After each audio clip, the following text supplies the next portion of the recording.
Hi everyone, आज हम class 12 CBSE के सारे अलंकार देखेंगे। आज हम अलंकार के बारे में पढ़ेंगे। सीबीएसई क्लास 12 हिंदी जितने भी अलंकार है सारे इस वीडियो में कंप्लीट करेंगे और वो भी एक ट्रिक के साथ समझेंगे ताकि हम कभी भी ना भूलें और हमारे सारे आंसर सही बन जाएं।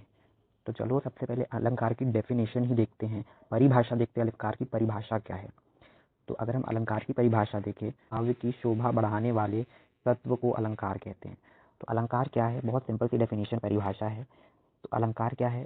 किसी भी हमारे काव्य में या पंक्तियों में जो शोभा बढ़ाने का काम करता है, वो एक ऐसा तत्व है जो हमारी पंक्तियों में, काव्य में शोभा बढ़ाने का काम करता है, उसे हम अलंकार कहते हैं। हमारी पंक्तियों और काव्य को और खूबसूरत और अच्छा बना देता है। ठीक है, इसमें सिंपल अलंकार कहते हैं। सिंपल सी परिभाषा है, डेफिनेशन।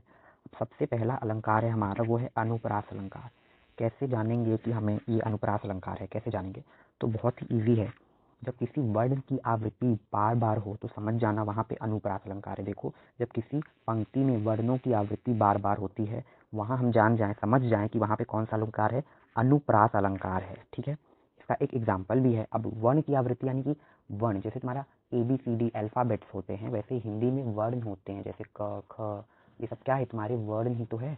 तो जब कोई वर्ण की आवृत्ति, कोई वर्ण बार बार रिपीट कर रहा हो हमारी पंक्तियों में, हमारे काव्य में, तो समझ जाना वहाँ पे कौन सा अलंकार है, अनुप्रास अलंकार है। इसका एक एग्जाम्पल भी है, एक उदाहरण भी है, जैसे कि चारू चंद्र की चंचल किरणें खेल रही हैं जल थल में। अब यहाँ तुम खुद देखो, यहाँ पे च च च बार बार रिपीट हुआ है। तुम खुद देख सकते हो, इधर भी च रिपीट हुआ, इधर भी च रिपीट हुआ और यहाँ भी च रिपीट हुआ।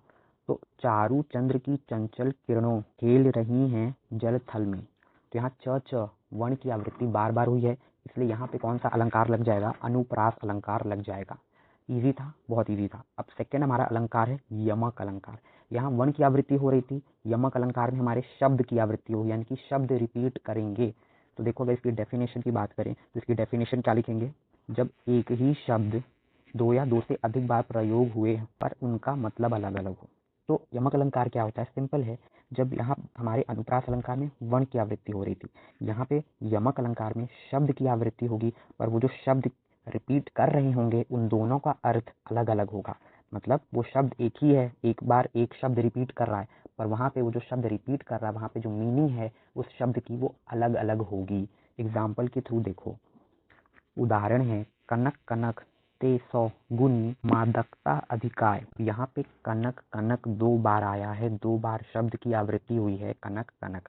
तो यहाँ पे जो कनक है, यहाँ पे एक अर्थ कनक का सोना होता है, वहीं दूसरी ओर कनक का अर्थ है धतूरा। यहाँ पे लिखा भी है, यहाँ पे हम देख भी सकते हैं, कनक के दोनों अर्थ लिखे हुए हैं। हमारा एक कनक का अर्थ सोना होता है, वहीं दूसरा जो है वो धतूरा होता है। यहाँ पे शब्द की आवृत्ति होगी, पर वो दोनों ही शब्द जो होंगे उनकी मीनिंग अलग होंगे, है ना। एक ही शब्द की आवृत्ति होगी, पर वो जो शब्द की मीनिंग होगी वो दोनों जगह अलग अलग होगी। नेक्स्ट हमारा जो तीसरा अलंकार है वो है हमारा श्लेष अलंकार। श्लेष अलंकार की डेफिनेशन समझो। अब देखो यहाँ पे जो श्लेष अलंकार है ना, तुम्हें थोड़ी सी यहाँ पे दिक्कत होगी, इसीलिए इसे अच्छे से देखो। पहले इसकी डेफिनेशन देखो। श्लेष अलंकार वहाँ होते हैं जहाँ एक ही शब्द काव्य में एक बार प्रयोग होते हैं, लेकिन उसके दो या दो से अधिक अर्थ होते हैं।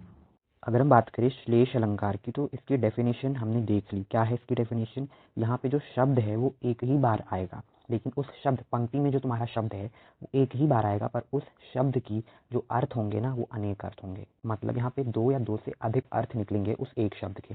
एक उदाहरण है, एग्जाम्पल है, देखो, रहीमन पानी रखिए बिन पानी सब सून, पानी गए न उबेर मोती मनुष्य चून।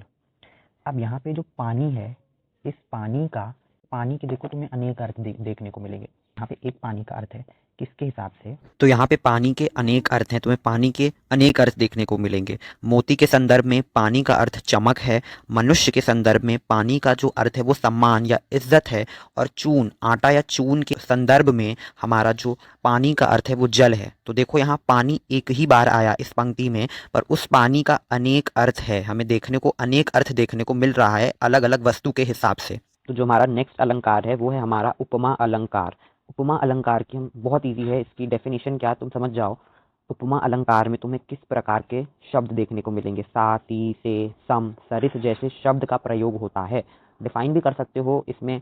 उपमा अलंकार में हमें सा, सी, से, सम, सरिस जैसे शब्दों का प्रयोग होता है। अब देखो, कोई भी पंक्ति है, कोई भी काव्य है, उदाहरण में तुम्हें सा, ती, से, सम, सरिस जैसे शब्द दिख जाएं तो समझ जाना वहाँ कौन सा अलंकार है, उपमा अलंकार है। अब उपमा अलंकार का एक एग्जाम्पल भी है, वो है पीपर पात सरिस मन डोला। इसका मतलब क्या है कि पीपर के पत्ते के समान तुम्हारा जो है मन डोल रहा है। पीपर पात सरिस मन डोला। यहाँ पे देखो सरिस आ गया, तो सरिस आ गया, इसका मतलब यहाँ कौन सा अलंकार हो गया, उपमा अलंकार। वैसे अगर सा, सी, से, सम, सरिस जैसे कोई भी शब्द तुम्हें उस पंक्ति में देखने को मिले तो समझ जाना वहाँ पे कौन सा हमारा अलंकार है, वहाँ पे हमारा उपमा अलंकार है। इसका उदाहरण भी हमने देख लिया। अब है हमारा रूपक अलंकार। इसमें भी थोड़ी सी कंफ्यूजन होती है। पहला एक ट्रिक तो यही है कि रूपक अलंकार में तुम्हें देखने को मिलेगा डैश, इसे योगक चिन्ह कहते हैं। अगर तुम्हें योगक चिन्ह देखने को मिल जाए ना, डैश वाला जो साइन है वो देखने को मिल जाए, तब समझ जाना वहाँ रूपक अलंकार है। नहीं तो यहाँ रूपक अलंकार में क्या होता है, यहाँ पे थोड़ा सा उल्टा होता है उपमा अलंकार में। उपमा अलंकार में हमने बोला कि पीपर पात सरिस मंडोला, मतलब इसका मन जो है ना बिल्कुल पीपल की पत्ते के समान मन डोलता है इसका। तो हमने कंपेयर कर दिया ना, किसके समान, किसके जैसा, पीपर के पत्ते जैसा। कंपैरिजन के लिए हमने शब्द सरिस का यूज किया।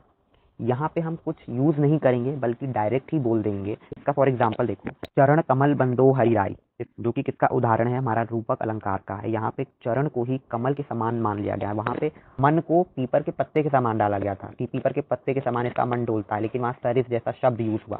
यहाँ हमने कोई सरिस वरिस सम सा सी से जो से शब्द हमने नहीं इस्तेमाल किए, पर यहाँ हमने डायरेक्ट ही बोल दिया चरण कमल बंदो हरिराई, यानी कि जो चरण है, चरण को ही कमल मान लिया गया। यहाँ पे हमने चरण को ही कमल मान लिया, बिना कोई सा, सी, से, सम, सरिस जैसा शब्द यूज किए।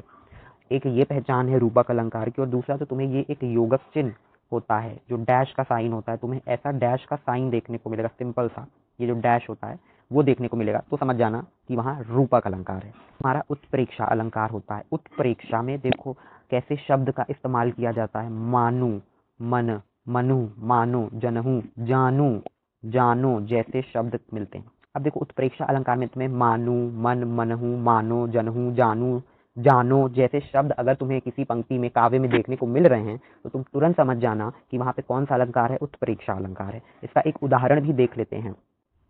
सोहत, ओढ़े, पीत पट, श्याम, सलेने गात, मनु। अब लो आगे पढ़ना ही नहीं है, ये मनहू आ गया, यानी मनहू आ गया, यानी कि हमारा उत्प्रेक्षा अलंकार है। तो बहुत अच्छी ट्रिक, मानु, मन, मनहू, मानो, जनहू, जानू जैसे अगर शब्द दिखाई दें तो वहाँ समझ जाना उत्प्रेक्षा अलंकार लगेगा। देखो मनहू आ गया, अब आगे पढ़ना ही नहीं है, तुरंत समझ जाना, टिक कर लो, लिख दो, उत्प्रेक्षा अलंकार तुम्हारा आंसर हो जाएगा। अब मानवीकरण अलंकार हमारा आखिरी अलंकार है। ये डेफिनेशन लिखनी है तो तुम कैसे लिखोगे, निर्जीव वस्तुओं को इंसानों की तरह व्यवहार करते हुए दिखाया जाता है। मानवीकरण अलंकार में हम निर्जीव वस्तुओं को किसकी तरह दिखाते हैं, मानव की तरह दिखाते हैं, इसे हम मानवीकरण अलंकार कहते हैं। इसका एक उदाहरण भी है, हम देखेंगे। उससे पहले तुम्हें समझ में आ गया होगा ना, निर्जीव वस्तु यानी कि जो लिविंग नहीं है, जो जीवित नहीं है। अब तुम ये मत सोचने जाना कि जो प्लांट्स हैं, जो पेड़ पौधे हैं, वो तो जीवित हैं, है ना, जीवित हैं लेकिन वो बोल नहीं सकते, है ना। अगर हम हंस रहे हैं तो हंसने वाला काम हमारा, इंसानों का है, फूल नहीं हंसते हैं। अगर बादल आ रहा है तो बादल का काम सज धज के आने का नहीं है, वो तुम सज धज के आते हो, हम सज धज के आते हैं, वो बादल नहीं सज धज के आते। तो इतना तो समझ जाओगे, तो वहाँ पे मानवीकरण अलंकार हो जाएगा। इसका एक उदाहरण है, फूल हंसे कलियां मुस्काएं। ना ही फूल हंसते हैं, ना ही कलियां मुस्कुराती हैं, ना ही, अब हमें भी पता है, ना ही फूल हंसते हैं, ना ही कलियां मुस्कुराती हैं। ये सब तो हम मनुष्य करते हैं और हमारे पेड़ पौधे ऐसा काम नहीं करते। तो हमें भी पता है भाई, यहाँ पे कौन सा अलंकार लग जाएगा, हमारा मानवीकरण अलंकार लग जाएगा और हमारा सारा अलंकार खत्म हो गया। आई होप सो आपको समझ में आया होगा।